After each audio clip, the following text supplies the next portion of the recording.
Hi guys, today we're going to be doing the PowerPoint about drawing. And for the next few PowerPoints, we're going to be discussing art making, but from a classical point of view. So we're going to be looking at the most basic ways of creating art, which would be drawing, painting, sculpting, printmaking, those kind of things. But do keep in mind that art in general is basically an idea, a thought, concept, an emotion, something that's being um, put out there through the use of media. So really, in general, art making has almost endless possibilities. But the point of the few PowerPoints coming up, including today's, is going to be just giving you a baseline of the classic ones. And today we're going to start with drawing. So let's get started.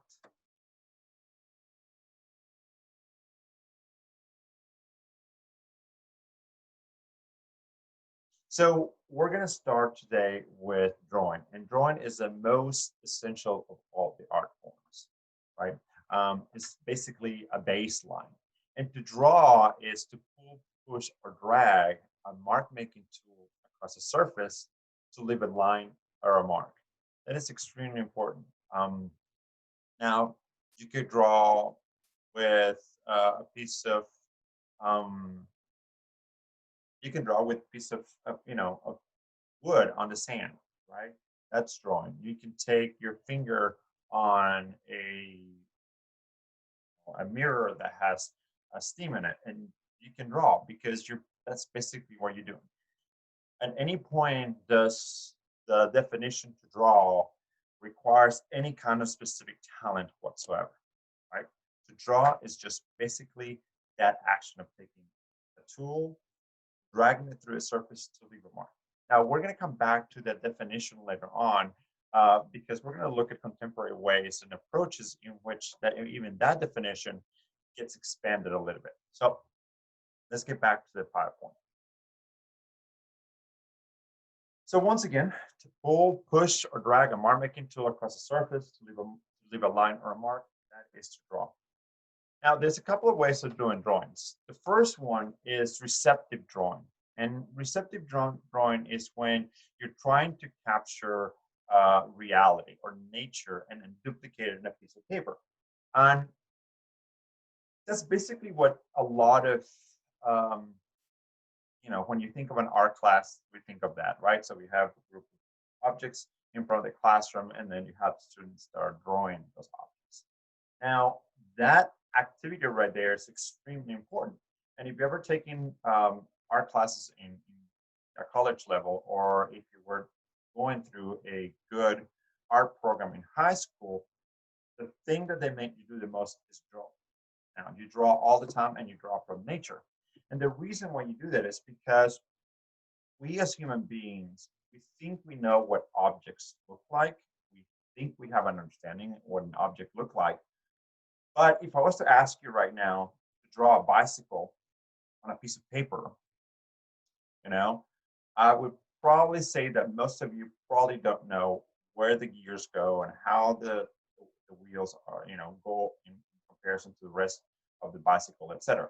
Unless you're an avid bicycle, you draw and you go out on a bicycle all the time. You probably don't understand or don't remember how those objects kind of fit together in the bicycle. Anyways, all that to say that our memory is pretty bad. So artists, in order for us to understand nature and being able to replicate it eventually through painting and drawing, a study or whatever it is, we have to have a pretty good grasp of what that is. So we spend a lot of time drawing, and the way we draw is going to be through that receptive drawing, seeing at the object and taking the time to draw it. Okay. And that's when we get things like this one right here, right? A still life. You have a still life and then you draw one. Now, the cool thing is that when you do this and you start learning how objects, fall into space and how perspective works a little bit, also how things are reflective, et cetera, et cetera, et cetera. So the other one is projective. That's when you draw something that does not exist or exists in your mind's eye, then you want to actually put it out in the world. And that's what people expect from artists, right? They expect for us to come up with things that have never been, that does not exist, and then kind of put them on paper and put them on paper legitimately or perfectly or whatever you want to call that. Now, in order to get to a projective, to be successful at projective drawing, then you have to spend a lot of time doing the other one, right? In order for you to be able to be good at projective drawing, you have to be really good at doing this kind of objects, right? At doing the kind of receptive drawing where you're understanding the world. And why is that? Well, because if you wanted to draw something like this, show you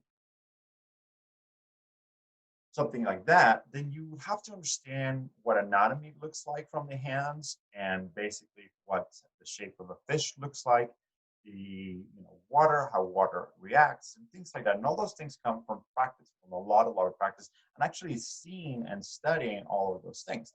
That just doesn't come completely natural. Now, some people do have a talent for it, and that's good.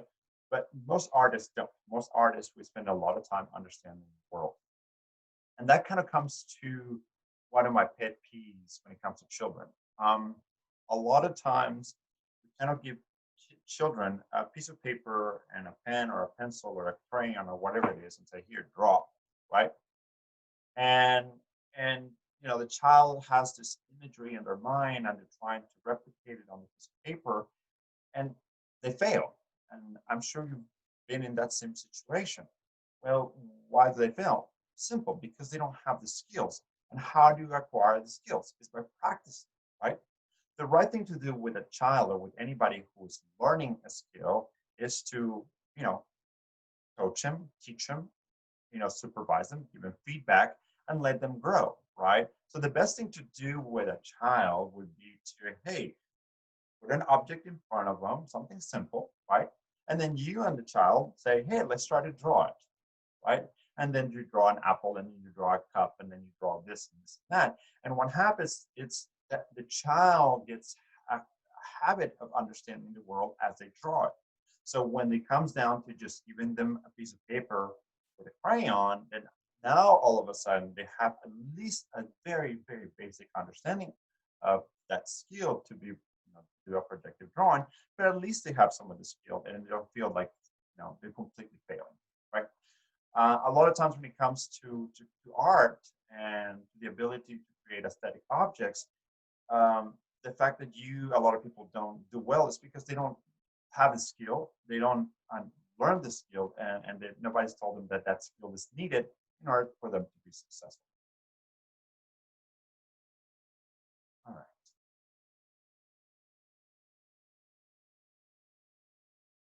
So here we go. That's exactly what I was talking about, right? To draw is a skill that is learned. Like any other skill, it takes time and it takes practice. And drawing specifically is one of those skills that really takes a long time to learn. A good drawer then can become a really good projective painter. A person who draws well can be a really good sculptor just because they have a very good understanding of space, et cetera, et cetera. Right? So I love this quote right here. This is part of a letter that a very well-known artist wrote to his brother. This is what the letter says. I remember quite well, now that you write about it, that at the time when you spoke of my becoming a painter, I thought it very impractical I would not hear of it. What made me stop doubting was reading a clear book on perspective. And a week later, I drew the interior of a kitchen with stove, chair, table, and a window, in their places and on their legs. Whereas before it had seemed to me that getting depth in the right perspective into a drawing was witchcraft or pure chance. If only you drew one thing right, you would feel an irresistible longing to draw 1,000 other things. And that only comes from practice. And the person who wrote this letter is Vincent van Gogh. So this is about 1880, a few years before he died. And later, a few years later, same subject matter, same person, he drew them in a much more accurate manner, right? So this practice, and this is now from 1882. So 2 years of practice can get you from this kind of very cartoon-like drawing into something a lot more sophisticated, right? same subject. Excellent. Now, why would you want to draw? There are three major reasons to draw. The first one is basically an annotation, just like what you're doing right now, taking notes, right? Sometimes a drawing can be as accurate, if not more accurate, than writing something down. So here's some examples. Here's an example from Leonardo da Vinci. Right?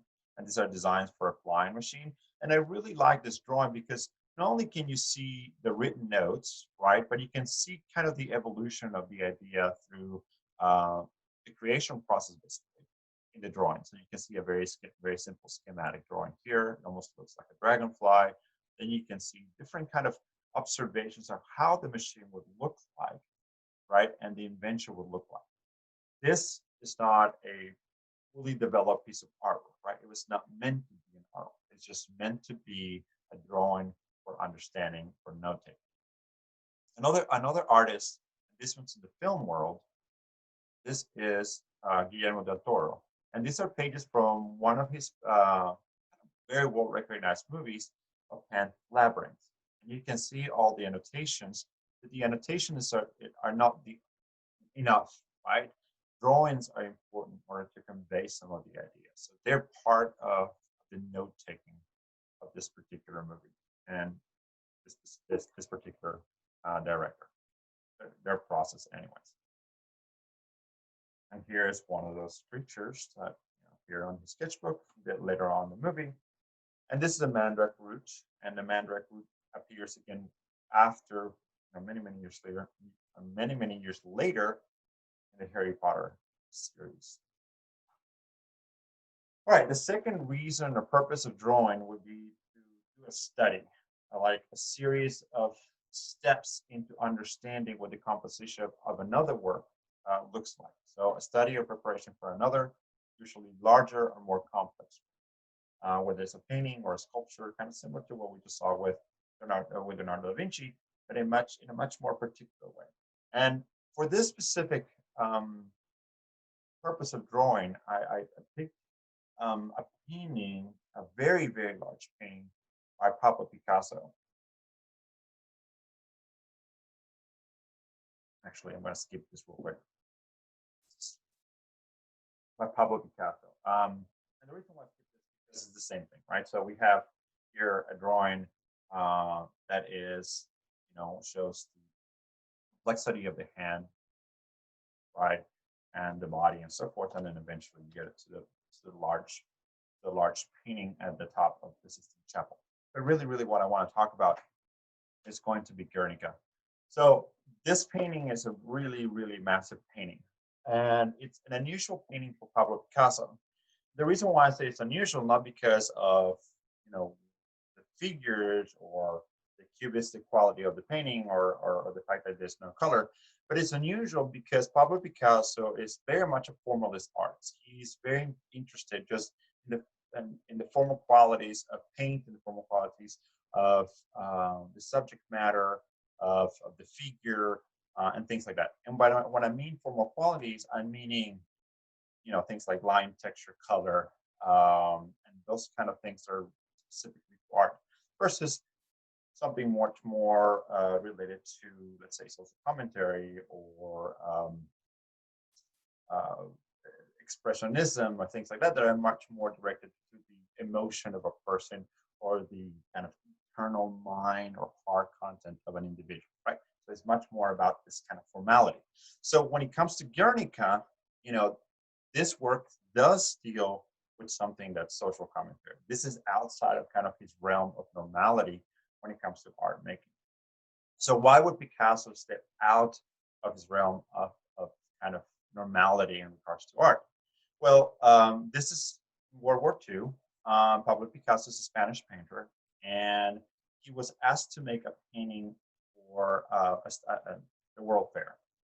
And not too long before he was asked to do the painting, the city of Guernica, basically the city where this painting got its name from, was completely leveled out.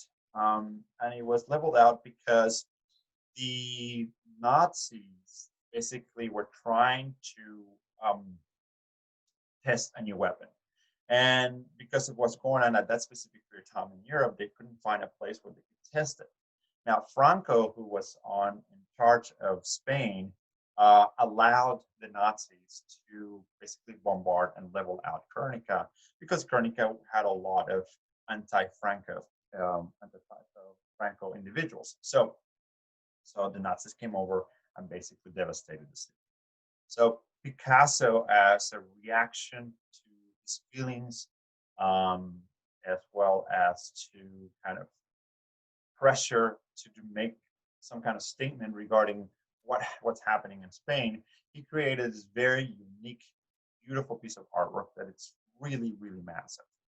This painting is many feet long, but many feet wide and tall. I don't remember the dimensions, but I do remember how large it was when I went to Spain, and it was a massive room. Anyways, I'm saying all of this because we're able to find a lot of the drawings that he did for this specific painting, and you can see the evolution, right? The improvement of how the drawing changed from one to the other. And here we go. Here, let me show you the first one. So here's one of the very first sketches that Picasso did for Guernica. And here, the composition, you can see kind of the basic things that he wanted in the composition, right? He wanted this object or this figure or form here that had kind of legs, and then you can see that it had either a head or another object right here on top, right? And then you have this other figure or form or shape here that had two orbs, right, and kind of like bunny ears, almost look like a bunny. And then you have this really strong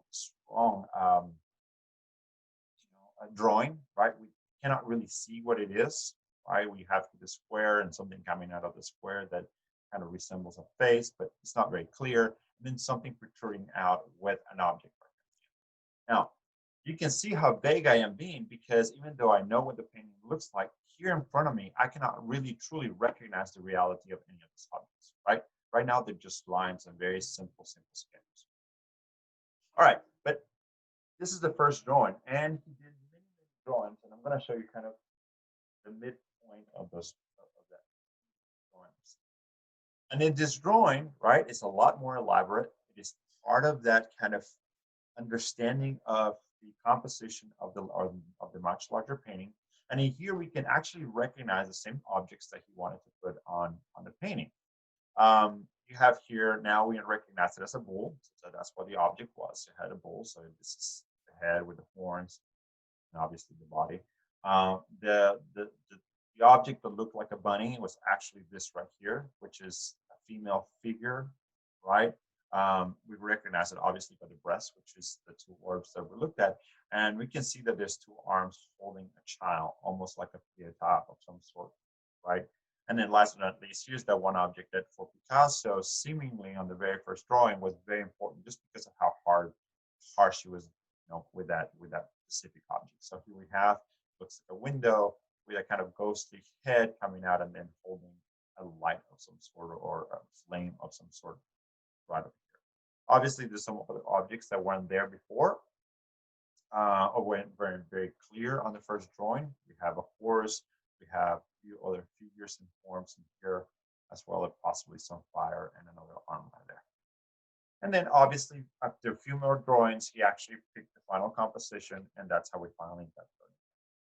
And we can see the same objects or the same figures in the same subject that was one have in that painting. We have the bull here, we have the pietà type of female figure with the child, and then we have the window here with the ghostly head, the arm, and the light.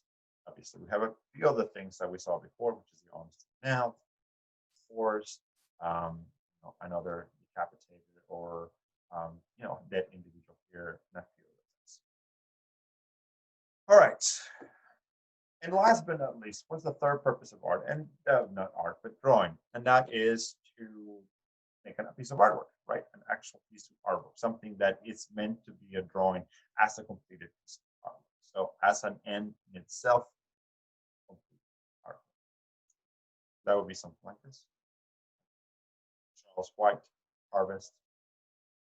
Beautiful, beautiful drawing. One of the things I personally like about this drawing is the emphasis on the arms, right? Some really massive, massive forearms here as well as here to show kind of the strength of the worker, but also kind of the fact that this is kind of manual work, where the hands are so important. Arms and hands. So beautiful drawing. Okay, so let's talk about some of the tools that you can use for drawing. And we're going to divide them both into dry media and wet media. We'll start with the most obvious of all the drawing tools, which is part of the dry media, and that's going to be a pencil. Now, one of the things to keep in mind is that not all pencils are created the same. Pencils come in a variety of different qualities. And the variety comes on the kind of hardness of the lead. The harder the lead, right, the more shiny it is and the more delicate the line you can create, right? Those pencils that have the really, really hard lead are labeled as H pencils. So you can see here, the bigger the number, the harder the lead and the more shiny it is. I don't know if you ever had the experience when you were a little child and you might have gone into somebody's drawer and you picked a lead pencil or an actual pencil and you started drawing with it. And then as you drew, you couldn't see the drawing. It was shiny, it was hard to see. And then if you wanted to erase it, it was hard to erase. And then you want to draw harder, and then you ended up breaking the paper. And that's because most likely that piece of that pencil was an H pencil, a very, very hard lead. Now, on the opposite side of the spectrum, then we have the V pencils. And V pencils are very soft lead. And then we go all the way to 9B, and basically after 9B, we have charcoal, which is very, very, very pure charcoal, basically. So that is how we divide the pencils. And if you see here, 2B pencil, B, H, B, F, and H is probably what you're going to be using most of the time for note-taking or for taking tests and things like that. They're the most common pencils. Even at 2H is fairly common. But nevertheless, when you go to, I don't know, Office Depot, any other office supply store, and you are going through the leads for your mechanical pencil or actual pencils, understand that if you want something that's easily write with, it's going to be a B pencil. And if you want something that's a little bit more delicate on the way you apply the line, it's going to have to be an H pencil. Okay? I bet you most of you do not know that, but now you do. Here's a beautiful example of a drawing with pencil. And this is by a local artist here in Fort Worth. He's fairly well known. His name is Marshall Harris. He's a former football player. And you can see him in a lot of the gallery openings. He's very well known for his drawings and his installations. And one of the things that when you go to Marshall Studios, you can see the variety of pencils that he has. And I haven't been there specifically when he draws, but I can bet you that when he's drawing, he uses the palette of pencils between the H side and the B side as a painter does with color, right? So, possibly he used a very hard lead pencil in order to create some of the very thin lines, and then a B pencil in order to lay a lot of these really dark areas in this specific drawing. And I love this kind of composition right now on the screen because obviously you have Marshall with the little skull that he drew here, and you can see the drawing that I'm showing you here right behind him. So it's pretty cool, I think. And he's not hard to miss. If you go to gallery openings in Fort Worth, or you're around the art scene, Marshall Harris is not hard to miss. He's a head taller than I am, and so you'll see him around. Now, as I mentioned earlier, once you get into the really soft pencils, basically what you're drawing with is charcoal. But you can also draw completely with just charcoal by itself. Now, there's different ways and different different types of charcoal that you can draw with. And there's the dark charcoal, and there's also white charcoal. And the white charcoal is basically limestone. So black and white charcoal. And the one that's black, the most basic of all charcoals is going to be this vine charcoal. And just like the name says, is just a piece of wood that is turned into charcoal and then you draw directly with that material. Now, the one thing that is a downside with the vine charcoal, oops, sorry guys, there you go, with the vine charcoal is that when you're drawing, you know, just like with any other piece of wood, those vines are going to have the little knots, right, inside the vine, right? So as you're drawing, sometimes what will happen is you get to the really hard edge, and then you either, if you're not careful, you can break the paper, or it's not going to draw as soft, right? So it is less expensive. It's a very good material to draw quickly, to just get some ideas out. But it wouldn't be a really good material to do a final drawing with. You can, obviously, right? There's no quote unquote rules for art. You can create whatever you want with any materials. However, just being mindful that if you don't want that experience of having the knots, like ruin your drawing, or having to change line charcoals as you're drawing in order to create the same quality of line, then you probably don't want to use the charcoal, or you want to use it either way, right? So if you don't want to use it and you want kind of this ability of continuing to draw like you would do with a pencil, there's something called a compressed charcoal pencil.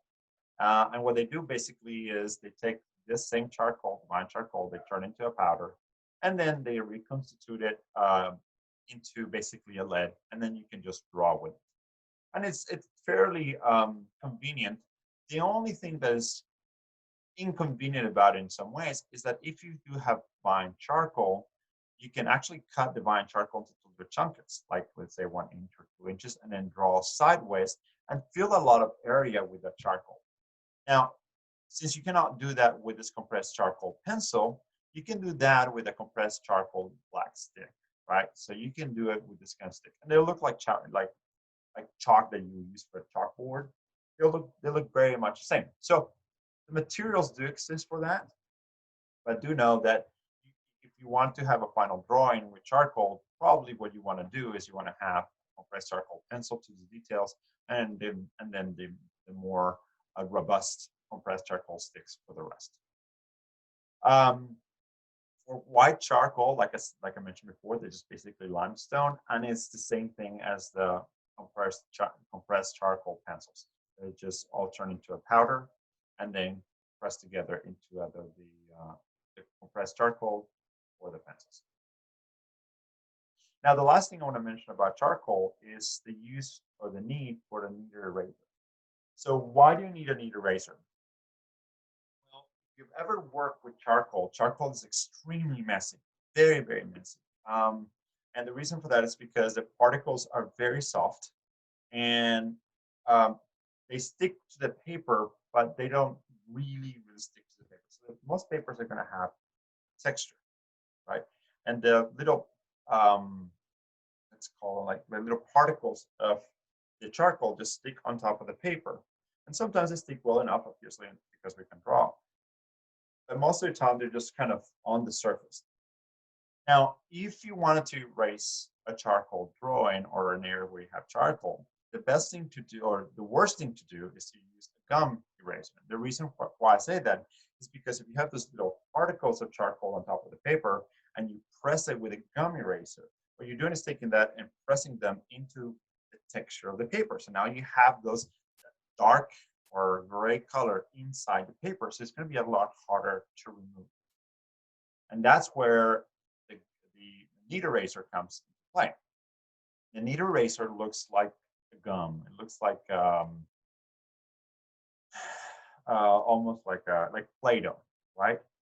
And the reason why it's better is because instead of you kind of pressing those particles onto the paper, because it is sticky, it actually takes those little particles and attaches to the gum, right, to the kneader eraser, and then pulls them up. And after that, you can take a regular eraser and kind of finish out the little bits that are out there. And that really would help you kind of erase well a charcoal drawing. All right, that's charcoal. Let's look at the next one. Here's a great example of a charcoal drawing. So once again, charcoal is extremely messy.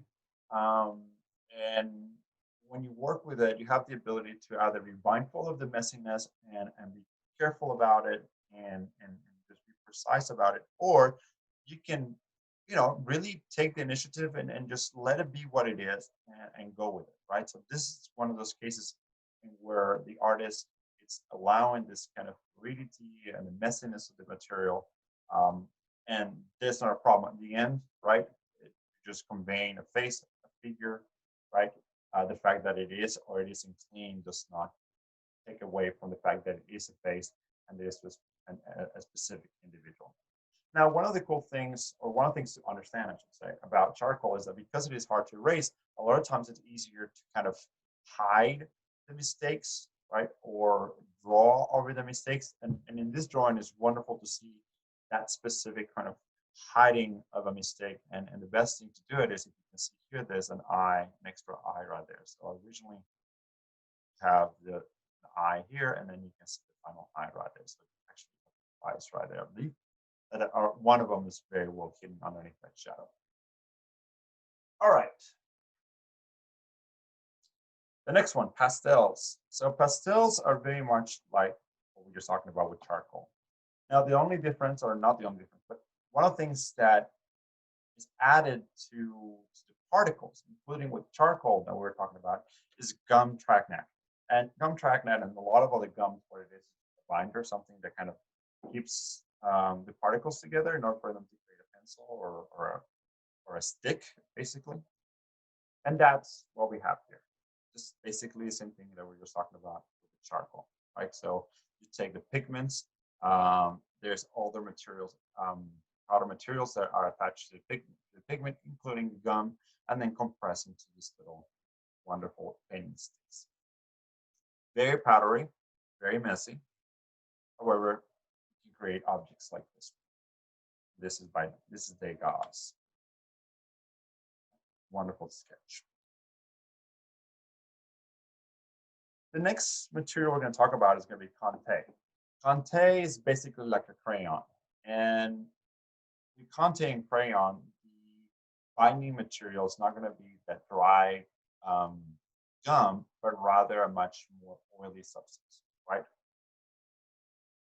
And this is what Conte classically looks like, right? So we have some reds, we have some browns, and then we have some black, white, and then gray. And throughout history, if you'll see drawings that have lasted from antiquity into the contemporary arts, the contemporary world, you will see a lot of those drawings that have lasted that long that are going to be orange looking. And a lot of people will wonder or don't wonder sometimes why they're going to be, why they are orange, right? Or red. Well, simple enough.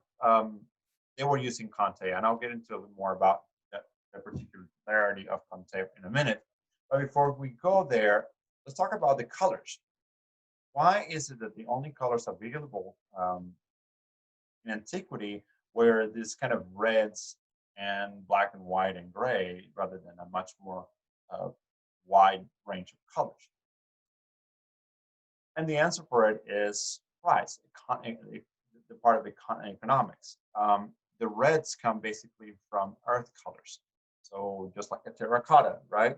So it's basically mud colors. So you have these different kinds of reds, and then you add them to your oily composition, and then basically you create this crayon sticks, which are called Conte. Now the black one and the white one, same thing. So we're just talking about before, lime, and then we have charcoal, compressed, basically the same oils, and then the gray is going to be a combination of both of them, right? So that's why we have this very specific colors. And this is what a lot of those drawings look like.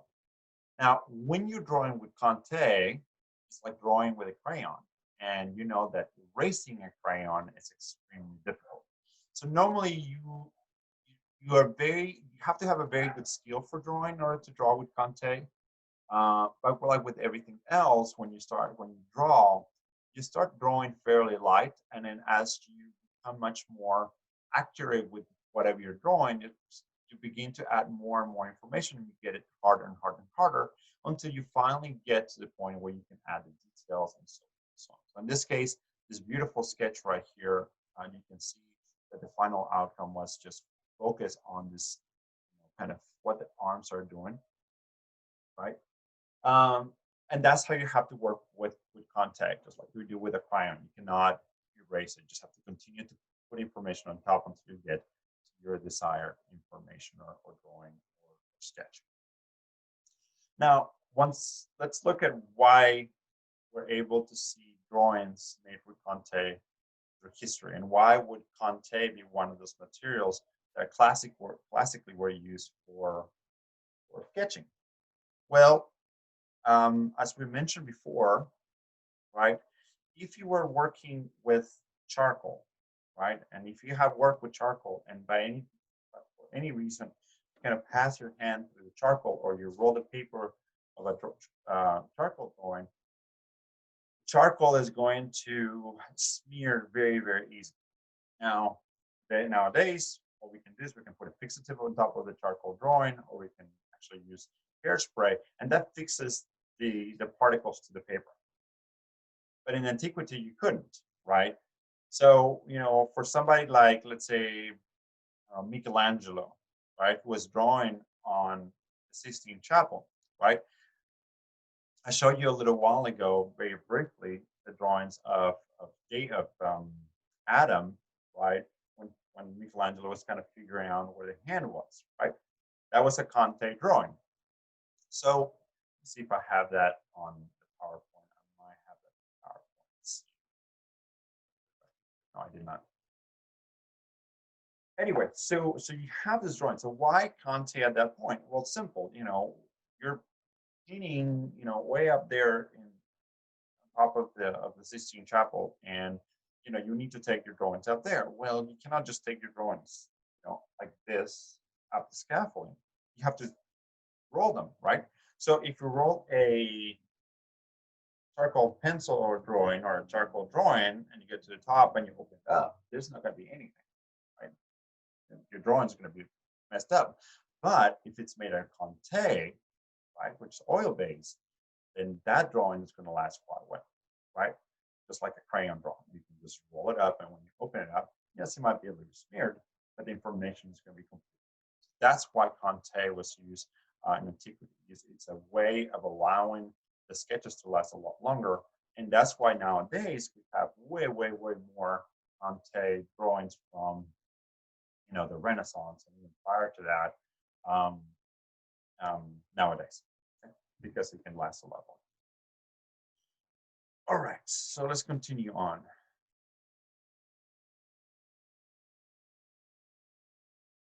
Now, the next part of drawing will be wet media. And with wet media, we're going to start with ink, right? Or pen, either or, so ink or pen.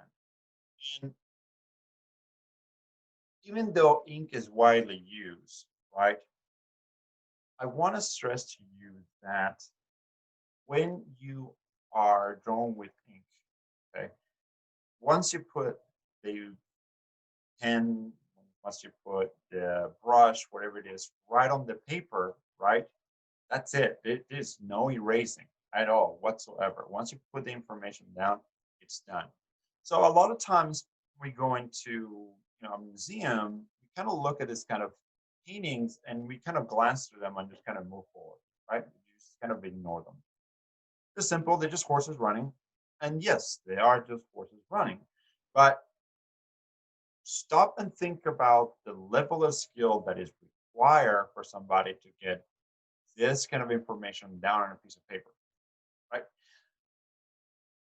Once again, the quality, the level of drawing skills that a person needs to have in order to understand what a running horse looks like, it's very high.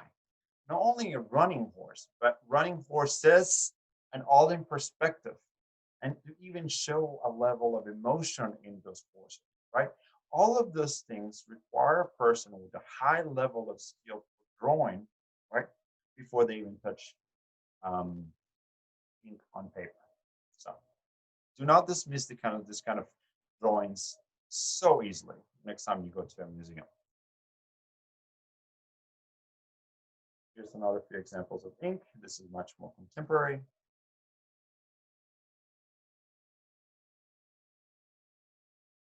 And obviously you can do quite a bit with all right. Another type of wet media is what we call gouache. Gouache is basically a watercolor, but it's much more opaque.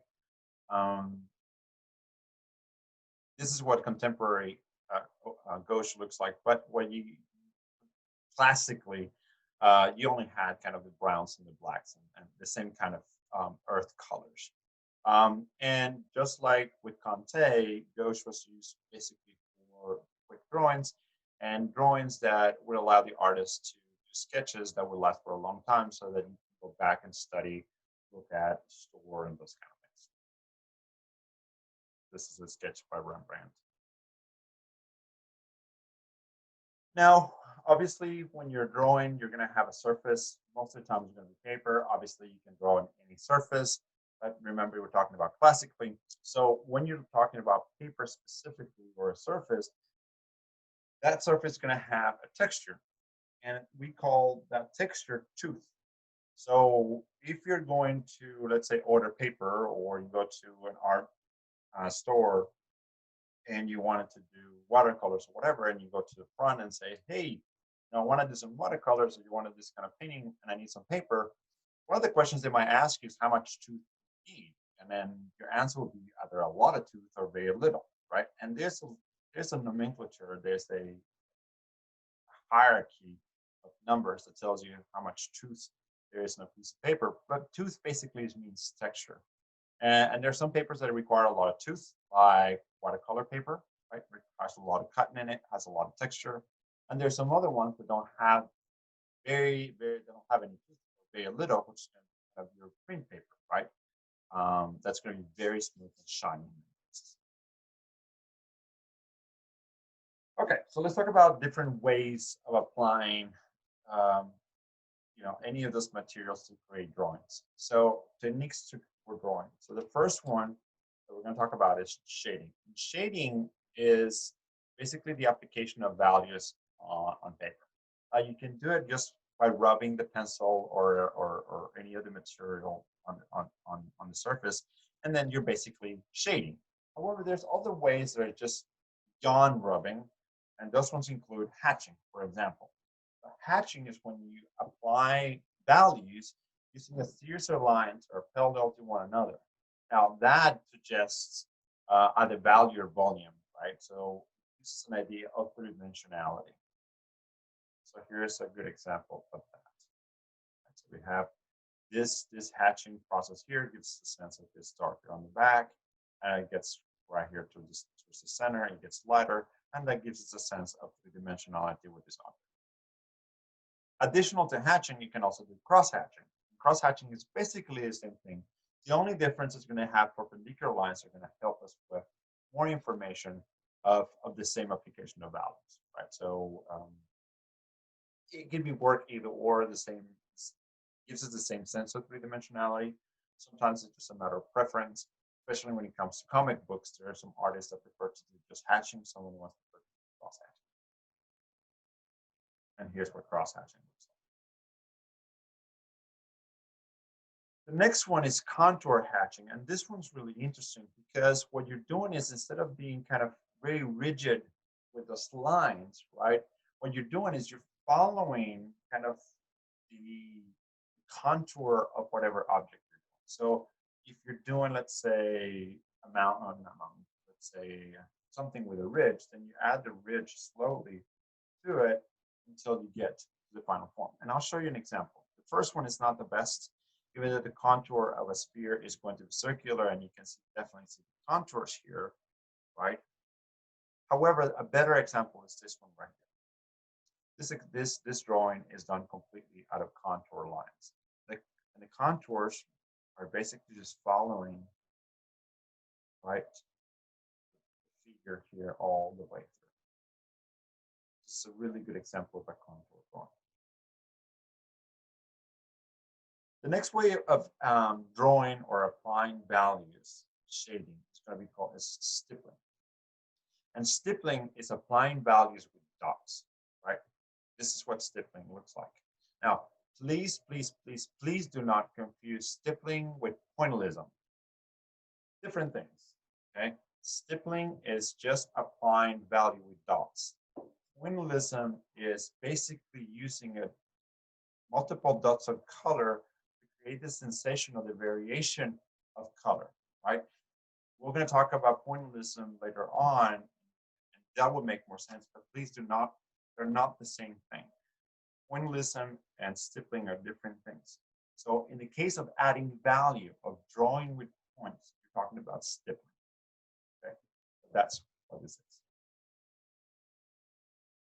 So a few other ways of discussing drawing. The first one's going to be more using the fourth dimension, which is going to be time. In this case, going to be comics, this kind of sequential type of art drawing.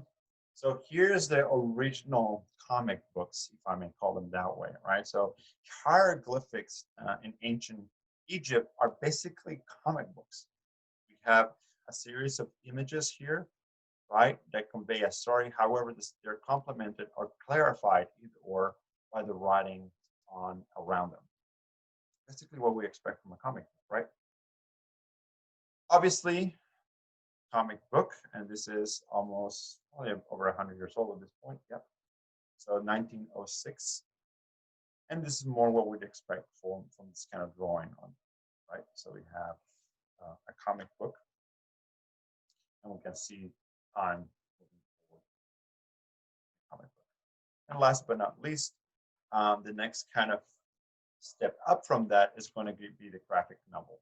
One of the things I like about the graphic novel is that the graphic novel kind of merges the East and the West. In the East, in Asia and other countries,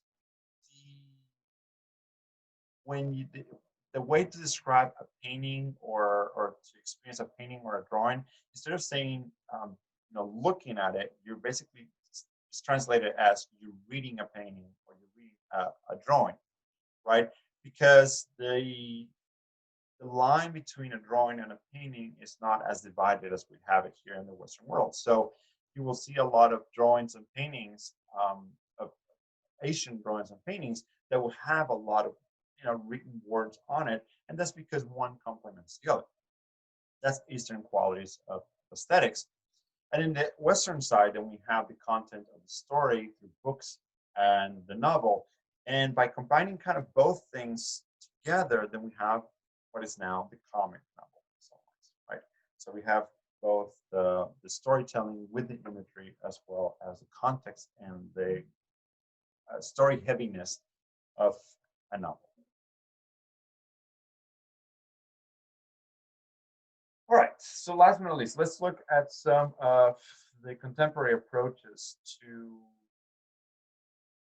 drawing. And please keep in mind that this is what artists do in many ways. We like to push the boundaries, creativity, kind of break some ideas and then expand on others. So with this contemporary approaches, I want you to keep an open mind, and as I explain them, so you can see what we're talking about.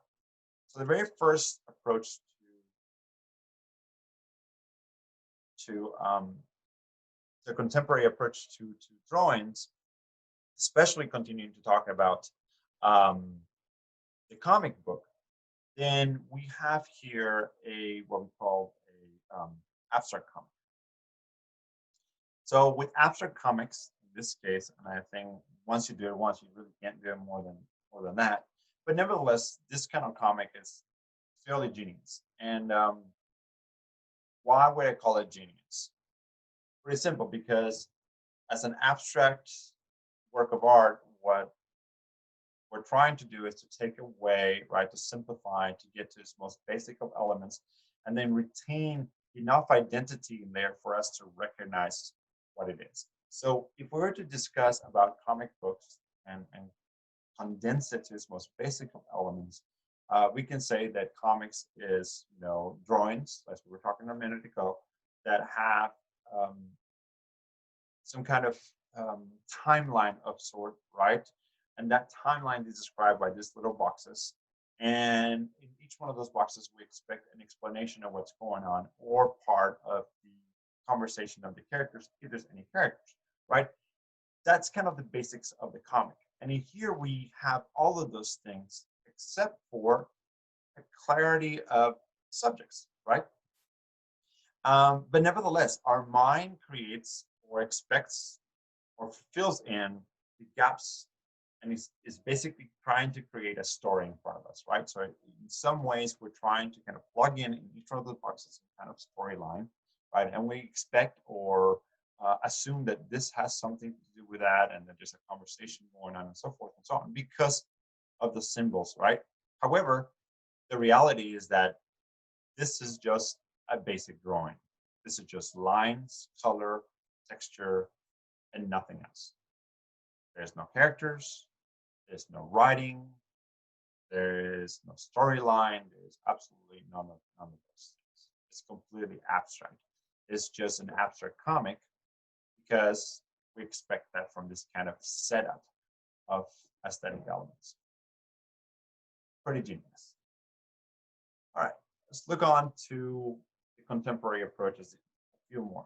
So this is one of them, right? But before we go into that, let's talk about definition of what a drawing is, right? So what was a drawing? What was the definition of a drawing? The definition of a drawing is pull, push, or drag a mark-making tool across a surface to leave a line or a mark. Right? Is this a drawing then? What you're seeing in the screen? It's actually pretty much accurate to what we're talking about, right? There is surface, there was some kind of mark making tool that was pull, push, or drag across this one surface. Now, the part that is not too accurate is the fact that there is multiple surfaces here, and they're layer one behind the other, behind the other, behind the other. So, with that said, do you have one drawing, or do you have multiple drawings? Right? The answer would be one single drawing. So this is the kind of times that you have to understand that that those vocabulary, not vocabulary, but this definitions tend to be very flexible, especially when it comes to art. Okay, so we have different layers here. Now, what we call this wouldn't be completely just one drawing. We just call it a piece of an artwork made from drawings. All right, very good. Liz Lindsay Dunnigan.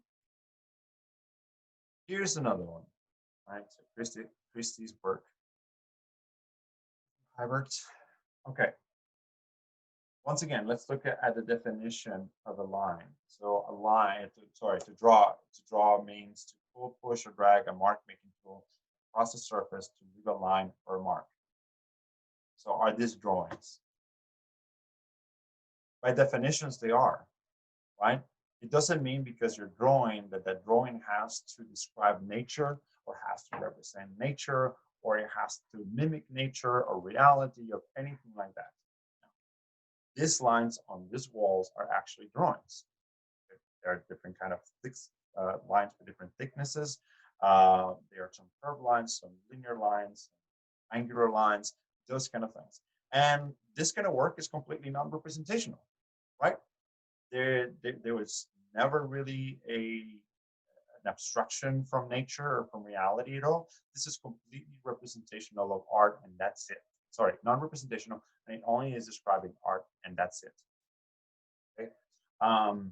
And in some ways, it's fairly genius to kind of simply, clearly utilize line in order to draw on a wall in a space, right? That's all there is. All right, let's look at the next one. All right, and this is Pablo Picasso. And I'm going to read once again the definition of a drawing. So a drawing is to push, pull, or drag mark making tool across the surface to leave a line or a mark. Just one of those, part where Picasso can, he's a genius, right? Because, here we have the definition of drawing, but yet we're missing what? The surface, right? And also there's not really a mark making tool, is there? No, there's no mark making tool either. And he's neither dragging, pulling, or pushing on any surface whatsoever. However, we do have a drawing in front of us, right? It's a light drawing, right? And because we have the ability to utilize this technology called photography, and photography it's able to capture light, right, on the surface of the film, then it's able to create this kind of drawings. So what is the surface, right? Is the surface of the film? Or is there even a surface where Picasso is at in order to create that drawing, right? So this is one of those times that the definition really starts breaking down, and where we're looking at a drawing, yet it does not fit at all the definition of drawing. And it is a representational abstract piece of artwork, and we can see it's a base with flowers. I think that's the name of the artwork, if I'm not wrong. And it's called a light drawing. Close enough. All right, very good. And last but not least, from this context of contemporary approaches to drawings, then we have Dave Hockney's work, right? And Dave Hockney created this very beautiful drawing, right? Very simple drawing, nevertheless. The arrival of spring in Waldgate. Now, I call it beautiful because I like how it stretches this idea of what drawing is because of technology. Obviously, it's a very simple, very harsh drawing, simplistic approaches to line and to texture and things like that. So it is very simple from that point of view. However, when we talk about drawing and we talk about technology, right? Let's look at the definition of drawing one more time. So drawing is to push, pull, or drag a mark making tool across a surface to leave a line or a mark, right? So as we're talking about technology, this specific drawing was done on a tablet, right? On a tablet. And I wish I had my tablet. Well, I could use my phone to kind of make that point, right? So let's say, for example, if we were to look at, where is the mark making tool, right? So you could probably say, well, my finger or maybe a stylus, right? We get one of those two, okay? And then you say, okay, what's the surface? And you say, okay, what is the screen, right? Because that's a screen. And that's the surface. Well, if we have my phone, right, and I have my finger, and I'm doing this, am I leaving a drawing on the phone? Well, I kind of am, because of this little bit of skin cells that I'm leaving on the phone, but I'm not really creating, this kind of drawing, right? I am not creating that kind of drawing. So if I'm not able to kind of draw it here, then where is my mark making tool? Where is my surface? Right? And then you have to stretch your mind just a little bit to kind of grasp that, and then realize that your mark making tool is actually a program, computer program, right? A computer program that's typing or writing zeros and ones, digital, right? Work. And where is your surface? The surface is actually the hard disk of a computer where that information is being applied to, right? Is there actually a drawing? Physically, is there a drawing that exists? Yes and no, because when you can, you pass that information to the computer who can read that program, then all of a sudden we have this beautiful representation of, Linger, right? By Hockney. So is it a drawing or is it not a drawing? It is a drawing, right? Using the new technology. So artists are constantly thinking of ways of being creative, of expanding the notion of what definitions are and what the world is and what beauty is and all these other things. So when you see something as simple in some ways as this Dave Hockney, simplicity is just in the very basics of what you see in front of you. There's way, way more behind this just in pencil. There's a lot more complexity about color. There's a complexity about the story of Hockney and obviously. So anyways, that is the last of this PowerPoint from David Hockney. And I'll see you guys for the next PowerPoint. Bye.